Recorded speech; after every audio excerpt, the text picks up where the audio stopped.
Baby. Na swala la kusema kwamba nimepata sijui poti ya Simba ya nini, kwangu mimi ilikuwa so big issue.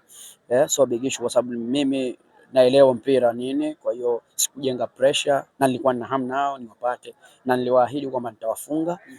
Na katika kauli yangu mbio kubwa, kufa hawafi ila cha moto watakiona.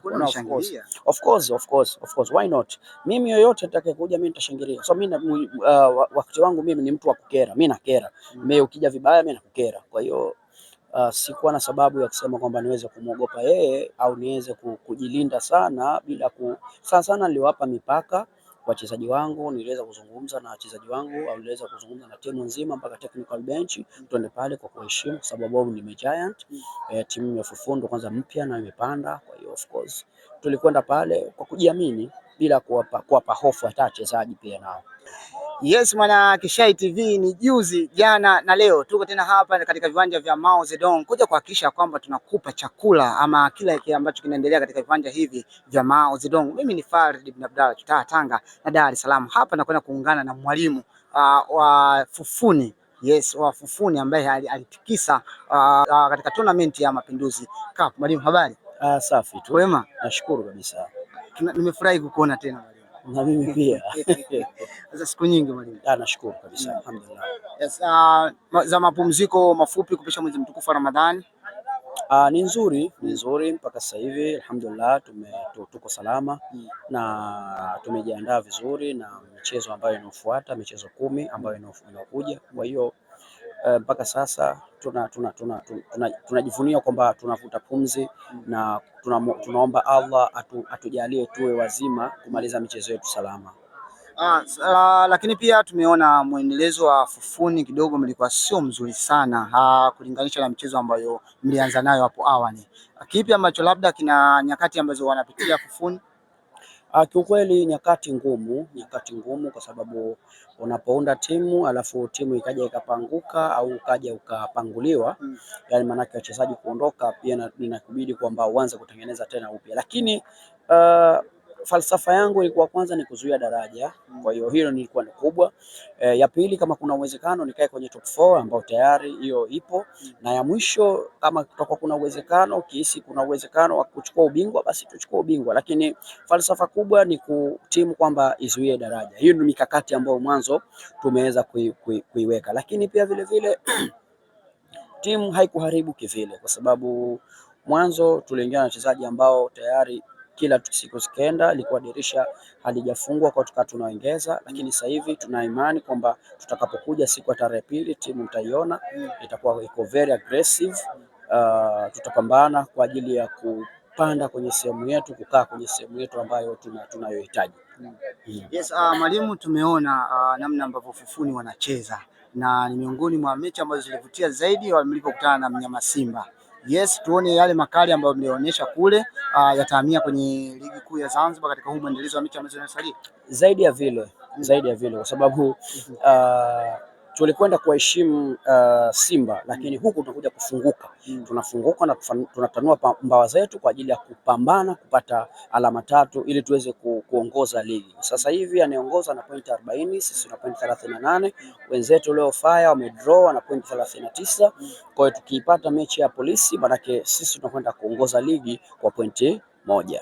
Nadhani mnakuwa na ugumu gani katika kucheza katika viwanja vya nyumbani kule Gombani Pemba na mkija kucheza huku katika viwanja vya Mao hapa Unguja? Huku tunajikusanyia pointi sana, tofauti na tunapokuwa Pemba. Pemba hatuelewi kwa nini kinatokea, lakini kwa swala la Unguja mara nyingi sana tunakuwa bora zaidi kuliko tunapokuwa Pemba. Kwa hiyo na imani kwamba na mashabiki watakuwa wengi siku hiyo, kwa sababu Fufuni haijaonekana katika mechi 5 ambazo tulicheza zote Pemba. Kwa sasa hivi hapa tunakuja kucheza mechi 2, then tutarudi Pemba kwenda kucheza mechi 4, alafu tutakuja kumalizia tena hapa kumalizia mechi zetu 4. Lakini watu wana hamu kuiona Fufuni ipo katika ubora wake au ipo chini ya kiwango ilivyokuwa ikicheza mwanzo. Unakwenda kukutana na Polisi ambao nao hali yao kidogo imekuwa hali tete kwao. Unadhani ni sehemu sahihi kwa Fufuni kwenda kuanza gia yao? Premier hamna timu mbovu. Premier hamna timu mbovu.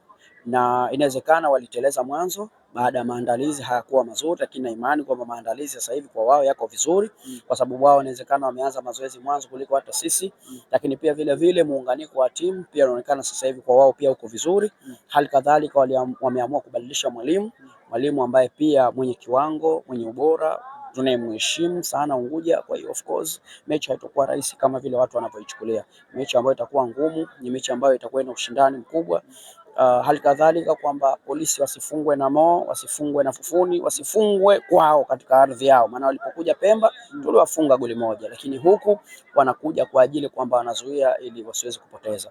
Lakini endapo Polisi watapoteza huu mchezo, basi kweli watakuwa wako hatarini, lakini kama atakuwa Polisi atakuja na misimamo, akipata japo draw, basi bado yeye atakuwa yupo katika uhai wa kuweza kuendelea kucheza ligi. Kwa namna ulivyosema kwamba kama Polisi akiweza kwenda kupoteza atakuwa katika hali tete, lakini nyinyi mkishinda mtakuwa mmejiingia nafasi nzuri zaidi. Unadhani kimbinu, kitakwimu, unaona mchezo utaweza kuwa mgumu kwa namna gani? Mchezo utakuwa mgumu of course. Unajua sisi walimu bwana tunatofautiana kidogo na falsafa. Huyu mwalimu ana falsafa hii na mwalimu huyu ana falsafa hii, lakini hata wao pia sasa hivi naona Polisi wamebadilisha falsafa yao, wanacheza vingine ambavyo labda pengine kama tunavyocheza sisi. Sawa, lakini pia vile vile kuna kitu ambacho sasa hivi kimebadilika kwa wao.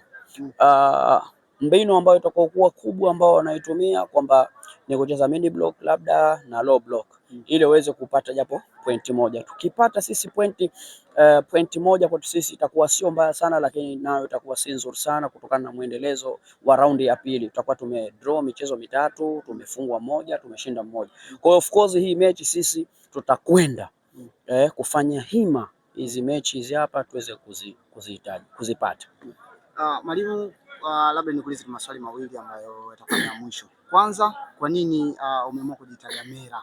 Nini maana ya Gamera? Lakini cha pili, baada ya kusikia uko katika poti dhidi ya Simba na kwenda kutoshana na kufunga mabao 2-1, kwako imekujengea picha gani? Kwanza nianze na Gamera. Gamera hili ni jina ambalo mzee wangu alinipatia au mzee wangu alikuwa nalo. Kwa hiyo jina hili limetoka katika familia. Story ndefu, babangu alikuwa ni mwembamba mrefu, of course anafuga ng'ombe. Analeta ng'ombe kutoka bara kuleta hapa kwa ajili ya kufanya mauzo. Kwa hiyo baadaye yule akawa ni mwenyewe mzee wangu kawa ni mwembamba, kwa hiyo ile jina ndo akalipata Mera. Kwa hiyo likaenda hivyo, kwa hiyo limetoka kwenye mzee limekuja kwangu baby. Na swala la kusema kwamba nimepata sijui poti ya Simba ya nini, kwangu mimi ilikuwa so big issue, so big issue kwa sababu mimi naelewa mpira nini. Kwa hiyo sikujenga pressure na nilikuwa na hamu nao niwapate na niliwaahidi kwamba nitawafunga. Na katika kauli yangu mbio kubwa, kufa hawafi ila cha moto watakiona.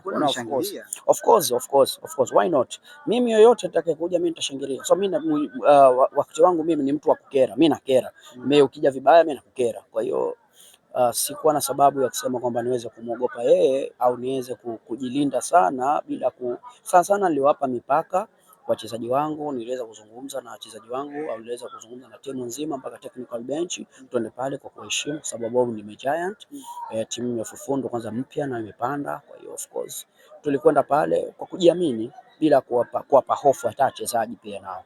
Mwalimu, nikutakia kila la heri katika mchezo wako wa ligi kuu. Asante sana. Shukrani sana.